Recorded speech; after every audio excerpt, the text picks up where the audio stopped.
አባዬ ናፍቆሻል? በጣም ይናፈቀኝ። እያየሽው አይደል እንደ ቤቱ ጭር ብሎ ጭርታ ብቻ ጨለማ ነው የሆነብኝ። ይህንን ሰውዬ እኔ ገድየው ፍቅረኛዬን ሰርፕራይዝ ላድርጋት። የዘንድሮ ሰርፕራይዝ ደግሞ አበዛው። ድሮ በስጦታ ነበር፣ አሁን በሰላም ስለ ሰርፕራይዝ። አንተ ከከፈልኩ ምን አስጨነቀ? ደደብ መሰልኩ? እሷ ቀጥራኝ አንተ ሌባቱን ታማኝ ሳላቅ ሰውዬውን የምሸጠልህ። አባዬን ፈጽሞ ማጣት አልፈልግም። እና ምን አሰብክ? ይኸውልሽ ያሰብኩትኝ ቲና ማገት። ምን? አዎ ይኸውልሽ ቲናን አገታትና በጉልበት አወጣጣታል። እንደዛማ አይሆንም። ለምን? እሷ ላጋቹ ገንዘብ ሳትከፍለው ስትቀር አባዬ የሚጎዳ አይመስልህም? እንደዛ አያደርግም። አጋቹም ቢሆን የሚፈልገው ገንዘብ። እሱ የኔ ጠላት እንጂ አንተ አይደለም። ስለዚህ ስጠኝና ራሴ ልግደለው። አታስመስል። ጠላት እንዳልሆነ አውቃለሁ። እንዴ ዳኒ ቁጭ በይ። እባክህ ይቅር በለው። አትጨማለቂ። እንደዚህ አይነት ሪስክ አልወስድም።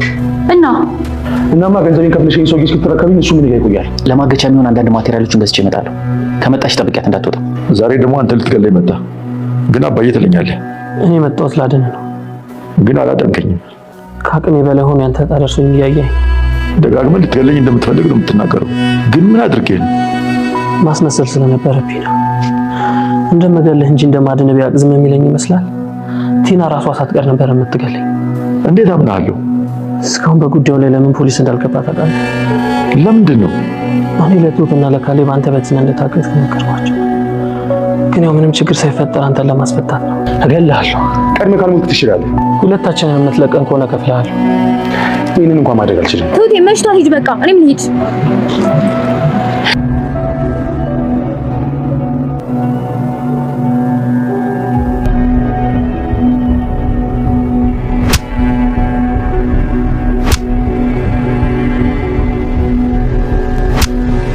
ዳኒ የሰማይ ስባሪ የሚያክል የተባለውን ሰው ሳይፈራ ፊት ለፊት ተጋፍጦ አንዴም ቢሆን በቦክስ ካቀመሰው በኋላ ነገሮች ከአቅሙ በላይ ስለሆኑ እሱም እጆቹ እግሮቹን አስሮት አባባ አጠገብ ነበረ። አጋቹ ቲናን ለማውራት ወደ ውጭ ወጣ ባለበት ሰዓት እጆቹን ፈቶ አባባንም ፈቶት ሊያመልጡ ሲሞክሩ አጋቹ ሁለቱንም በቦክስ ይመታቸዋል። ጀግናዋ የሴት ጀግና ትሁት ቲናን ከኋላ እየተከተለቻት ያሉበት ድረስ ሂዳ ነበርና ከጀርባ መታ ባጣና አጋቹን ዘርረዋለች። አጋቹም ራሱን ስቶ ስለወደቀ ሶስቱም ከዛ የማምለጥ እድል አላቸው። ሰላም ጤና ይስጥልኝ ውድና የተከበራችሁ በመላው ዓለም ያላችሁ ኢትዮጵያና ኤርትራ ወዳጆቻችን እግዚአብሔር ይመስገን ደህና ነኝ። የግፈኛው ሚስትና የሰራተኛው ፍጥጫ ወይም ትሁት ድራማ ክፍል 41 አብረን እናያለን። የባለፈው ክፍል ዳኒ ቲናን ከስር ወይም ደግሞ ከቅርብ ርቀት እየተከታተላት አባባ የታገቱበት ድረስ ሄዶ በር እያንኳኳ ነበር። በሩንም የከፈተለት አጋቹ ነበር። ዳኒ ባለው አቅም ተጠቅሞ አንዴም ቢሆን አጋቹን በቦክስ ካቀመሰ በኋላ ከዛ በኋላ ግን አጋቹ ከአቅሙ በላይ ስለሆነበት እጆቹ እግሮቹ ታስረው አባባ አጠገብ ቁጭ ብሏል። ዳኒም አጋቹ እንዲለቀው ብዙ ጥረት እያደረገ ነበር። ይህን ሰውዬ እኔ ራሴ ለመግደል ነው ወደዚህ የመጣሁት፣ ገድዬ ፍቅረኛዬን ለማስደሰት እያለው ነበረ። በፍጹም እንዴት ላምነው እችላለሁ? አንተ ከእነሱ ወገን እንጂ በፍጹም ለእኔ ልትረዳኝ ወይስ እንዳልሆነ ልቤ ያምናል እና በፍጹም የማይሆን ነገር አታውራ እያለው ነበር።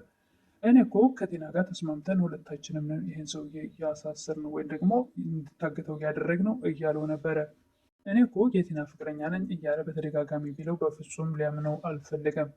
አጋቹም ቲና እስክትመጣ ድረስ እጆቹን እግሮቹን ካሰረ በኋላ ዳኒን በቦክስም እያለው በጣም በተደጋጋሚ በተጨራሽ ደግሞ ይባስ ብሎ ፊቱን አይኑን ሽፍን አድርጎ ቲና እስክትመጣ አስቀምጦት ነበር። አጋቹም ለቲና ደውሎ ተጨማሪ ገንዘብ ይዛለት እንድትመጣ በፍጥነት እንድትመጣ አዟት ነበር። እሷም ምንም አይነት ገንዘብ ስለሌላት ሰው ጋር ደውላ በፖስታ የታሸገ ገንዘብ ባከላከልኝ እያለች ነበረ። የሆነ ሰው ገንዘብ ስለላከላት እሱንም ገንዘብ በፖስታ እንደተጠቀለለ ቤት ውስጥ ጥላው ትወጣለች። በዚህ አጋጣሚ ትሁት የት ነው ያለሽው? እቃ ረስተሽ ሄደሻል በማለት ትደውላታለች።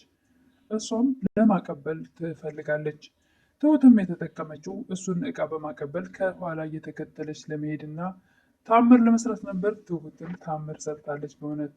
በመጀመሪያም ስለ አባዬ አዲስ ነገር ሰምተሻል እያለች ቲናን እየጠየቀቻት ነበር። እሷ ግን ምንም እንዳልሰማች ነበር ስትነግራት የነበረው። በስተመጨረሻም ይህን አጋጣሚ ተጠቅማ ነው ትሁት ከኋላ እየተከተለቻት ሄዳ አጋቹን እነሱን መቶ ወይም ደግሞ ድጋሚ ለማሰር ሲፈልግ ደርሳ ከጀርባው ባጣና የዘረረችው። አጋቹም ቲናን ሸውደሽኛል፣ ማንም ከአንቺ ውጭ እንዳያውቅ ነግረሽ ነበር እያላት ነበረ። አጋቹም ሶስተኛ ወገን ስለገባበት በጣም ተናዷል እና ሲጋራ ጭሶ ጥሎ ወይ የለፋውበትን ገንዘብ በድብቅ የሰራውልሽን ሚስጥር ደብቀሽ ገንዘቡን ትሰጭኛለሽ ወይ ደግሞ እንደዚህ ሲጋራ ትጨፈለቂያለሽ እያለ እጅግ በጣም ተናዶባት ነበር። እናም ወደ ታገቱበት ዳኒና አባባ ስትመጣ አንቺ ምንድን ነው እየሰራሽ ያለሽው? የምን ድራማ ነው የምትሰሪው? እያላት ነበር። ቆይ ምን እያደረግክ ነው እያለች ነበር። እሷም ሀሳብሽ ምንድን ነው? እስከ መቼ ነው ድራማ የምትሰሪው? እያላት ነበረ። የምን ድራማ ነው የምታወራው? እያለች ነበር። ከአንቺ ውጭ ሌላ ሰው እንደማያውቅ ነግረሽኛል ነበር። ማናወቀ እሱ ማን ነው? እያለች ነበር ቲና። ተሸፋፍኖ ስለነበረ የተሸፈነውን ሲያነሳለት ቲና ትደነግጣለች። ዳኒ ትላለች። ይህን ተኩላ የላክሽው አንቺ ነሽ እያለ ነበር አጋቹ። እሷም ዳኒ እንዴት መጣ ቆይ እያለች እየጠየቀች ነበር። ቲና በተደጋጋሚ ለምን መጣ እንዴት መጣ እያለች ስትል አንድ ያዳምጪኝ ቲና፣ እኔ የመጣሁት አንቺን ተከትዬ ነው እኮ ለምን እንደዚህ አደረግ እያለች ነበር ቲና። እኔማ አንቺን ተከትዬ የመጣሁት ከዚህ እሱ ሰውየው ከመግደሉ በፊት እኔ በቅድሚያ ለመግደል ፈልጌ ነበረ። ምን ስሜታዊ ትሆናለህ? የምትገድለው ሰውየውን ብቻ ሳይሆን ገንዘቤን ጭምር ነው እያለች ነበር ቲና። ቲናም በቃ አሁን ፍታው እያለችው ነበር አጋቹን። በፍጹም እንዲህ አይነት ኃላፊነት አልወስድም እያለች ነበር። እና ምን ልታደርግ ነው እያለችው ነበረ። አንቺ ገንዘቤን እስክትከፍልኝ ድረስ እዚሁ ታስሮ እስከ ሰውየው ጋር ይቆያል እያላት ነበር። ፍጹም እንደሱ ሊሆን አይችልም እያለ ነበር አጋቹ። ካልሆነ ሌላ ችግር ውስጥ እንገባለን እያላት ነበረ። ዳኒም በበኩሉ ቲና እባክሽ ትተሽኝ እንዳትሄጂ፣ እኔ ይህን ሰውዬ በቅድሚያ ለመገላገል ፈልጌ ነበር የመጣሁት እያለ ነበረ። አባባም በተደጋጋሚ ልገላግለው ወይም ደግሞ በቅድሚያ እኔ ራሴ ልገድለው ቁጭቴን ልወጣ ነው የመጣሁት እያለ ስለተናገረ ዳኒ በጣም ልባቸው ተሰብሯል። አጋቹና ቲና ወደ ውጭ በወጡበት አጋጣሚ አባባ ቆይ ምን አድርጌህ ነው ደግሞ ልትገለኝ የመጣኸው እያሉ ነበር። እባክህ እኔ ልገልህ ሳይሆን ላድንህ ነው የመጣሁት፣ ሳስመስል ነው እንደዛ ያልኩት እያለ ነበር። ካሌብም ቲናን እየጠየቃት ነበር። አባዬ እንደ ወጥቶ በመቅረቱ ቤት ሄድ ብለሽ ታስቢያለሽ እያላት ነበር። አይዞህ ምንም አይሆንም አባዬ በሰላም ወደ ቤቱ እንደሚመለስ ውስጤ እየነገረኝ ነው እያለችው ነበር። እና አባዬ ጥላት የለውም ምን ይሆናል ብለህ ታስባለህ? እሱ መልካም ሰው እንደሆነ ሁላችንም የምናውቀው ነው እያለች ነበር ቲና። እና የት ሄደህ ብለሽ ታስቢያለሽ እያለ ነበር ካሌብ። ገዳም ሄዶ ሊሆን ይችላል እያለች ነበር ቲና። እና ሳይነግረኝማ በፍጹም ገዳም ሊሄድ አይችልም እያለ ነበር ካሌብ። ቲናም በተደጋጋሚ ውስጤን ልቤን አምነዋለሁ አባዬ በሰላም ወደ ቤቱ እንደሚመለስ ልቤ ይነግረኛል እያለችው ነበር ለካሌብ። ቲናም ላጋቹ ወደ ውጭ ወጥተው ከውጭ ቆሞ እያወሩ ስለነበረ እባክህ ፍቅረኛ እኮ ነው ልቀቀው እያለችው ነበረ። እንኳን ፍቅረኛ አባትሽ ቢሆን እኔ ምን አገባኝ? ይሄ ነገር እኮ እኔ ስለአንገላታሁት ወይም ደግሞ ስለደበደብኩት ዝም የሚል ይመስልሻል እንዴ? አሳልፎ ይሰጠኛል። ራሴን ደግሞ እኔ አሳልፌ ለፖሊስ መስጠት አልፈልግም። ያዝነው እኮ ወንጀል ነው እያላት ነበር። እሺ የሻይ ልስጥህ እያለችው ነበር ቲናም። የምን የሻይ ነው? እሱን ያገትኩበትን ስጭኝ። ቢሳካለት እኮ ሊገለኝ ነበር የመጣው። ዳኒም ቲና እና አጋቹ ውጭ በሚነጋገሩበት ሰዓት ለካሌብና ለትሁት ቲና እንዳገተች ነግሬያቸዋለሁ እያለ ነበር። እና ቲና እንዳገተችኝ አውቆ ልጄ ዝም አለ እያሉ ነበር አባባ። ዝም ማለት ስላለበት ነው፣ አለበለዚያ ስሜታዊ ከሆነን አንተን ያሳጠናል፣ ለዛ ነው ዝም ያለው እያለ ነበር ዳንኤል አባባ። በተደጋጋሚ ፍቅረኛ የሆነው ብትልም 10 ጊዜ ፍቅረኛ ያትበይ እያላት ነበር። በወደድም ተጠላም ዋጋ መከፈል አለበት ሲላት፣ በፍቅረኛ ነው ታዲያ ዋጋ የምትከፍለው እያለችው ነበር። ራሱ መጥቶ ሲንቀጨቀጭ ነው ዋጋ እየከፈለ ያለው። ፍቅረኛሽ የስራዬ እንቅፋት ስለሆነ እንቅፋት የሆነብኝ ሰው ደግሞ ማንም ቢሆን አልምረውም እያላት ነበር። ቱም ሰውየውንም ከስምምነታችን ውጭ ያቆየሁበትን የእሱንም ያገጥኩበትን ህይወቴንም ያዳንኩበትን ጥሩ ገንዘብ ማምጣት አለብሽ እያለ እያስጨነቃት ነበር። እኔ እኮ ገንዘብ ማመጣለች ሰውየው ሲሰጠኝ ነው እያለችው ነበር። የካሌብ አባትም አጋቹ ፊት ዳንኤልን ልጄ እንዴት ነው ትሁትስ እያሉ ነበረ። እነሱ ደህና ናቸው አንተ ተሰቃየ እንጂ እያለ ነበር ዳኒ። አጋቹም አንተ ጥላት ሳትሆን ቤተሰብ ነህ፣ እኔም አንተ እንደፈለግክ ማሰብ ትችላለህ እያለው ነበር። የሚስጥር የምደብቅልህ ስትከፍለኝ ብቻ ነው እያለው ነበረ። እኔና አባዬን ሁለታችንም ከለቀቀን እከፍልሃለሁ እያለው ነበር። ዳኒም አባባን ተማምነው ገንዘብ የምትፈልገውን ያክል ይሰጥሃል እያለ ነበረ። የካሌብ አባትም ተወው ልጄ፣ እኔም በተደጋጋሚ ጠይቄው እምቢ ስላለኝ ተስፋ ስቆርጥ ነው የተውኩት እያሉ ነበረ። ዳኒም አይዞህ አባዬ በሰላም ከዚህ እንወጣለን እያለ ነበረ። እኔም እያሰብኩት ነበር እያሉ ነበር የካሌብ አባት። አንተ የተማመንክበት ምን አይነት ልጅ ቢኖርህ ነው እያለ ነበረ አጋቹ። ልጅን ከራሴ በላይ አምነዋለሁ እያሉ ነበር አባባ። ይህም በበኩሉ እኔን እዚህ ማገትን ምንድን ነው የምታገኘው እያለ ነበር። እንዳንተ አይነቱ ወሬኛ ምላሰኛ መቀጥቀጥ እንጂ ማገትን ምንም ወጋ የለው እያለው ነበረ።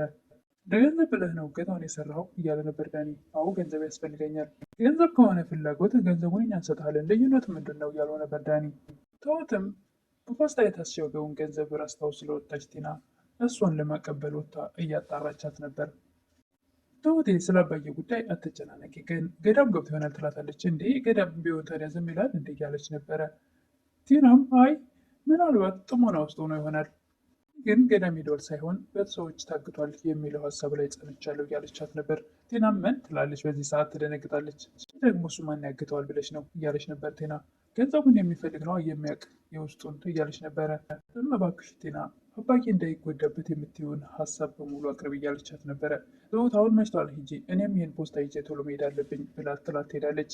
ጀግናዋ ትሁትም ከኋላ እየተከተለቻት ትሄዳለች። ጤናም ላጋቹ ያን ገንዘብ ወስዳ ትሰጠውና ግን በመጀመሪያ ቃል ትገባልኛለህ እያለችው ነበር ዳኒን እንዲለቅላት። ጤናም ዳኒ መውሰድ አለብኝ እያለችው ነበር። አጋቹ ግን በፍጹም ሊፈቅድላት አልቻለም። በለኔ አሁን እያየሁት ትቼው የመጣሁት ስላለ ቶሎ መመለስ አለብኝ ብላ ጥላ ትወጣለች። እሱም እዚህ ጋር አጋጣሚ ነበር ዳኒ እጆቹን ፈቶ የራሱን እጅ አባባንም እጆቹን ፈቶ የራሱን እጅ ከፈታ በኋላ የአባባንም እጆች እግሮች እየፈታ አጋቹ ይደርሳል። ሁለቱንም በቦክስ ይመታቸዋል። በዚህ ሰዓት ሁለቱንም በቦክስ በመታበት ሰዓት ጀግናዋ ትሁት እንግዲህ በተደጋጋሚ ሆነ እንጂ ከጀርባ መታ በአጣና ከዘረረችው በኋላ በእርግጠኝነት ሁለቱም ሶስቱም ከዛ ማምለጥ ራሱን ስለሳተ የሚችሉበት አጋጣሚ ተፈጥሯል። ለዛሬ ይዘን የቀረብኩት የገበኛው ሚስትና የሰራተኛው ፍጥጫ ይህን ይመስል ነበር። በቀጣይ እስክንገናኝ መልካም ቆይታ እያልኩኝ የምታበረታቱኝ ቶች ምስጋና ከልብ ነው። አዲስ የሆናችሁ ደግሞ ሰብስክራይብ እያደረጋችሁ አበረታቱኝ እላለሁ። አመሰግናለሁ።